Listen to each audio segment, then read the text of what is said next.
Hello, welcome to Duncan Egg Bricks and to part 45 of my Hogwarts MOC series. Today, yep, you guessed it, we're going to be carrying on with the Chamber of Secrets build.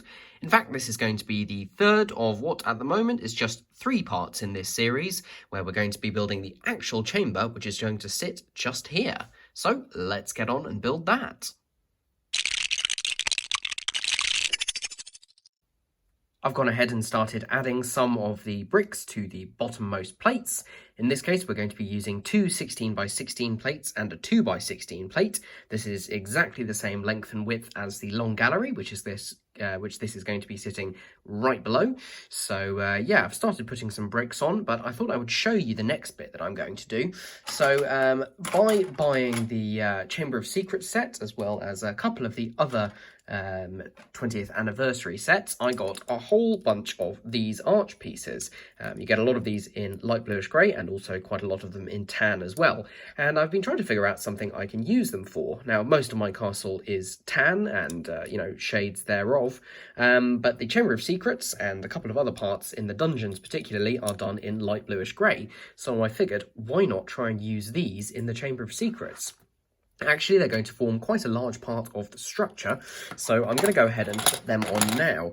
So these go along the edges of the chamber, and they're actually going to form the places where the snake head statues are.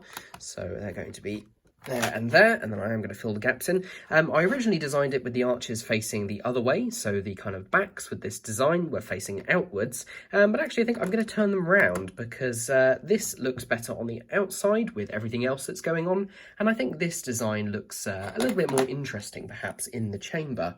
So it's not particularly accurate to the way that it's actually shown in the film, but I think it's going to look pretty good when this is all said and done. So there we go, this is the layout of the chamber itself. This is going to be the end with the main door, and then you'll follow down the chamber here with the statues on either side, and then Slytherin's statue is going to be at the end. So I'm going to go ahead and add in some more structure as well as some strengthening to hold the base plates together. They're not actually base plates, but hold the plates together because they're a little bit flimsy at the moment, and then I will detail more of my plans. I think this is already looking more recognisable. You can see that I've used some light bluish grey plates right down the centre, just breaking it as I go. So this is going to be the central walkway, and then on either side is going to be where the pools of water are. And then when you come down to the end, it splits around to each side, and then there's another pool of water here with the Slytherin statue is going to be just here. And the reason that this is all made with small wedge plates and things like that is I'm going to be adding tiles to the edges, and in fact here I'm going to be adding the 4x4 quarter round tiles, and this is the best approximation I could give while still allowing me to have the water detail on the sides. So those will all be added not quite at the end, but towards the end. We also need to do some work building up this wall at the back here. There are going to be arches that come across here, and of course this all needs connecting up, and some more arches need adding across, but those are going to be done at the end. For now, I think the most sensible thing would be to go through this massive box of tiles. You can see I've got lots of them in translucent brown or translucent black, whatever you prefer to call it. Got lots of those, and those are going to be my water. I did debate about doing it in blue, but I think that looked a little bit too vibrant. This is going to look properly dingy and dirty, as it should be. And yeah, I think I'm going to go through now and add all of that water. There are a lot of them, so this is going to take me a little while. Those are all the tiles down for the water. I actually ended up taking these arches off again now that everything's secured by this middle walkway, just because it made it a little bit easier, and somehow I have ended up with one left over. I thought I had counted the number I had and ordered the correct amount, but I'd rather I ended up with one left over than not enough in the first place. So there we go, that's all the water in place. It looks kind of regular, which I was trying to avoid, but it's partly dictated by what needs to go in these gaps where there aren't any tiles, and that of course is going to be the details of the snake heads. So I will be adding those in a minute. First of all, I'm just going to fill in these gaps here. All I've done is just add some little bits of rock work to basically tie that all together, provide a little bit of extra detail. So I will do that and then make a start on all of those snake statues. Rocks are in place, as well as these small 1x4 arches, which just connect the bigger arches, makes everything a little bit more structurally sound. Now that those gaps are filled in, I think it's time to go ahead and build the snake statues. Should also point out that I've added those tiles, and you can see just here why I went ahead and used those 2x2 wedge plates here, because that just about covers the shape of the tile. If I just pick it up, yep, there we go. There's a tiny gap which is not completely tiled, but to be honest, it's completely invisible to the naked eye unless you're looking at it right up close. Okay, so some snake statues. Let's just put the camera down a bit. This is everything that we're going to need to make one. Actually, looking at some photos up close, the shape of the snake statue is kind of an S, so the snake's body comes up out of the water, curls to the back, and then goes to the front again. Not the way that I thought it originally went, which is great, because then I can use this piece as the base. And on top of that, we're going to add 2 of these bricks. These are the modified bricks with a single clip on the side, and this is a clip facing this way, not so it's a horizontal clip, not a vertical clip. Into that clip, we're going to put this modified plate with bar attached to this inverted curved slope. So this is going to be the lower jaw of the snake, and that just folds down and rests against there. So that keeps those 2 pieces together. We can put that to one side for a second. Now, the rest of it is going to be based around one of these modified plates with the 2 studs on the side there. Those are actually going to go at the back, and we're going to attach some other plates to the top and front. So a 2x3 plate there, a 1x2 plate there, just to finish that off. Underneath, we're going to add 2 of these round 1x1 plates. These are the hollow versions, so called, because they have a bar-sized hole through the middle. Those are going to go through there. There we go, and into those we're going to put these small fang pieces. Now these don't come in light bluish grey, so I've gone for them in this sort of pearl dark grey, I suppose, gunmetal grey I've heard it called as well. So they go in there. You can see that that's going to be the upper jaw with the fangs pointing down. I decided not to go for fangs pointing up as well, even though they could have fitted into these hollow studs, just because it was looking a little bit crowded due to the size of the fangs and the size of the actual head. Going to need some eyes for the snakes, and these are going to be 1x1 plates in, 1x1 round plates in dark bluish grey. The whole thing is quite curved and slopey, so curved slopes are the order of the day. Another 1x1 plate to block that out, and another one of those at the back, so that's really taking shape. And the final thing we're going to need to do is to add some detail on the back. Actually a short one piece, so I'll just grab it out of the box. Another one of these curved slopes, to which we'll attach a 2x2 plate, a 1x2 tile. That goes on the back, and it looks a bit goofy at the moment, but I think you'll agree once it's fitted together with that other part, that looks pretty good. And in a Blue Peter turn of phrase, here are some I made earlier. Let me know if you actually understand that comment. That's a very British comment to make. But here we are. So these are all identical. The only thing that's different is a couple of them. I've swapped out that modified plate for a sand green one. Just happened to have a couple and thought it was some nice variety.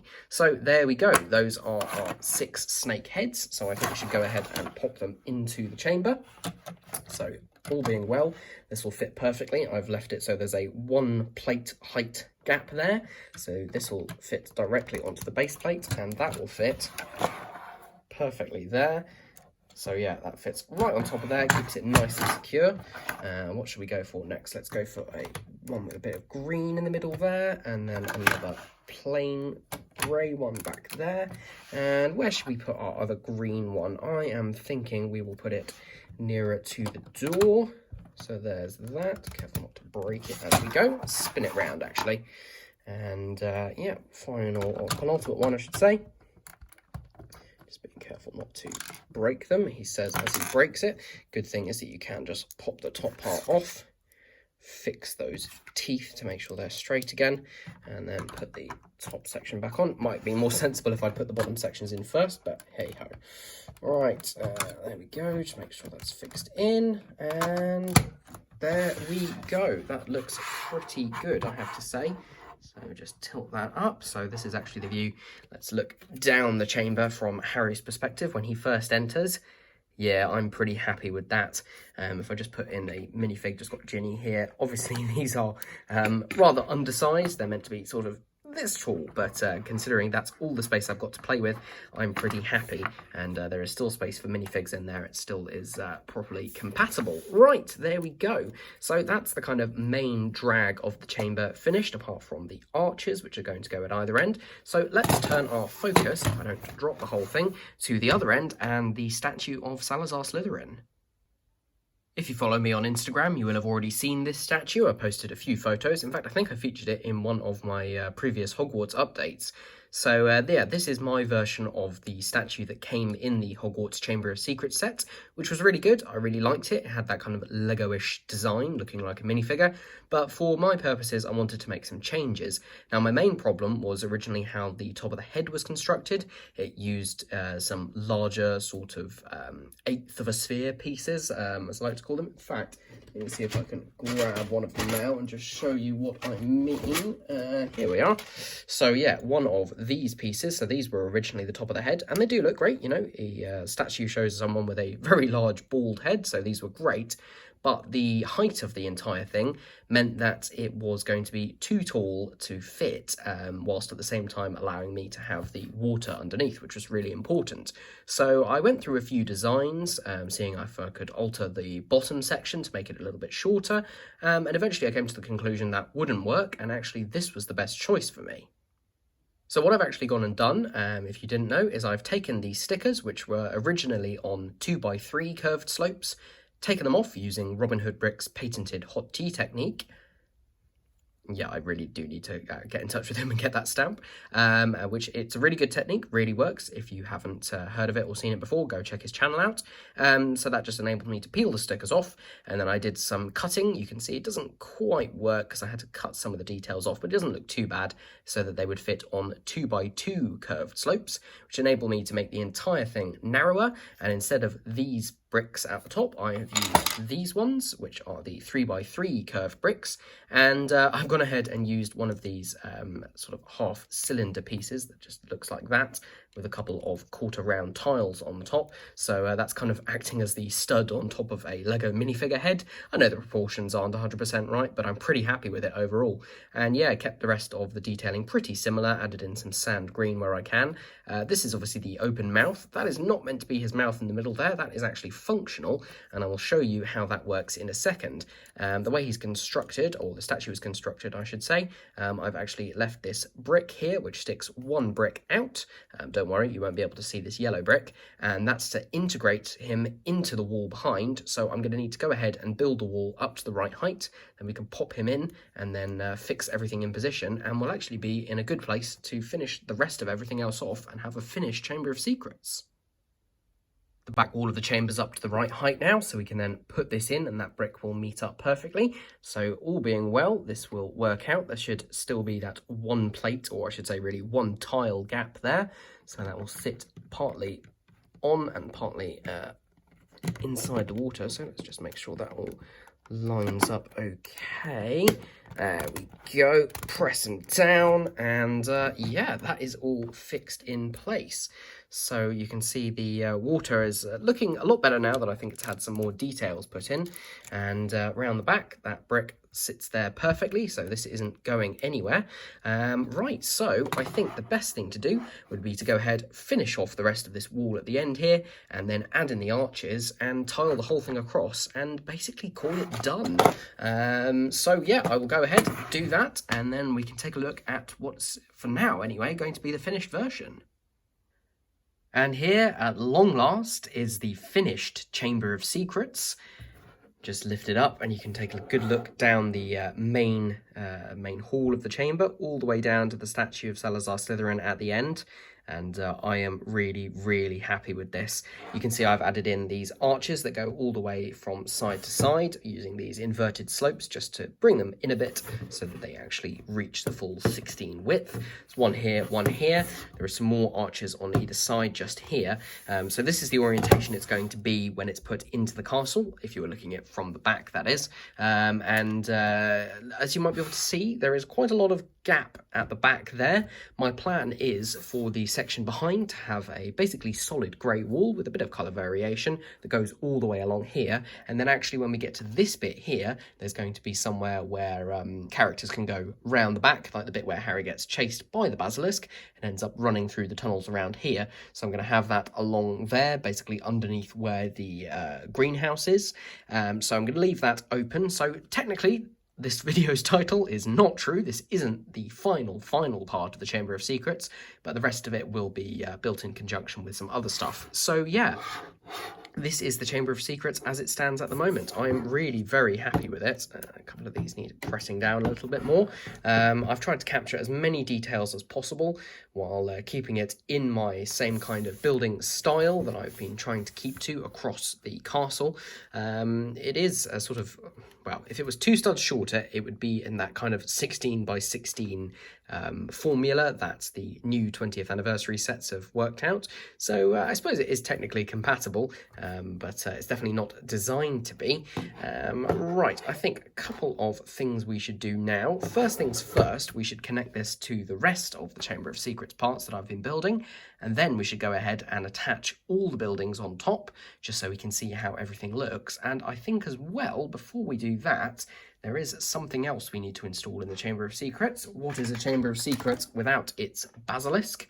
Obviously, this is from the Chamber of Secrets set. If I can get it to focus on the Basilisk. Nope, it really doesn't want to. Anyway, you can see it there. Now, if we put them things side by side, the Basilisk is easily as long as the chamber itself. We don't want it to be the only thing going on, so that will explain the Technic brick with the Technic pinhole in the middle there. And what we're actually going to do is just pull that bit of the Basilisk off and then use one of these Technic bushings or stopper pieces, which goes over there. And then if I've worked everything out properly, this should fit in there perfectly. And there we go. There is the Basilisk as it comes out of the statue of Salazar Slytherin. We can have this, you know, moving side to side. Can't go all the way down to the floor because the snake statue is in the way, but that looks pretty good. If we can even open its mouth, if it will go. Yeah, there we go. That looks pretty brilliant, I have to say. That looks cool. That is your Chamber of Secrets right there. That is the look that I'm going for. I will put the characters in there a little bit later. Put Harry and Ginny and one of the 2 Tom Riddles that I have. But yeah, for now, let's grab the other parts of the Chamber of Secrets and put everything together. Here's today's build, here is last time, and here is the time before that. Now I've actually changed something ever so slightly, which is that instead of Technic pins here, I've got Technic axle pins. So they just have a pin at one end, and that will plug in there, and then an axle on the other end. All that means is that things will slot together like so. So everything is lined up properly, but they won't actually stay attached. Just makes it a bit easier, reduces the risk of actually breaking anything or pulling anything off that you don't want to. Same deal for back here, and that will fit in just there. I actually added an extra Technic brick to keep that all together. So if I just pull back a little bit, you can see I've got the other parts of the castle ready to go. There is the entire Chamber of Secrets complex, going from the slide just here through to the antechamber and then into the main chamber itself with the Basilisk. I've got my minifigs and I will put them there in due course, but I think what's important now is to put the other buildings on top, seeing as I've got them all here. So I'll just put the camera down for a second so I can use both hands. First of all, the bathroom, which is of course important to this scene. There we go. And then the central tower, trying not to destroy everything as I go. So there's the central tower with the other part of the bathroom. That just goes on top there. And then finally, the long gallery goes right on top of here. And hopefully this all slots together okay. Sits down on those studs. Yeah, there we go. So I know the lighting's not the best. Obviously, you're not going to get lighting inside just yet, although that is something I'm planning. There is the Chamber of Secrets as the bottom level with everything on top. If I just come down a bit, because of the fact there's no wall at the back, you can actually just about see through there into the chamber. I'm really happy with this actually. It lets a load of light through, but is still really structurally solid. And yeah, you can just see into the antechamber there. Obviously you can't see the slide because it's right at the back, but there is the bathroom with the entrance to the chamber at the back. So there we go. With the exception of a couple of bits kind of here and possibly here, this section of the castle is looking really, really complete. Still got the bell towers to work on. The outsides are finished, but I need to do something underneath. I'm thinking Nearly Headless Nick's Death Day party would look fun under there, and then working out what I'm going to put in those rooms, and then the rock work on the outside. In fact, I will just try and turn this entire thing around. It'll be a bit of a challenge. That will go. There we go.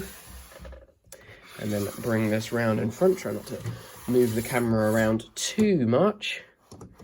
So yeah, I'm pretty happy with that. That looks so much better now that it's not on those multicolored stacks of bricks.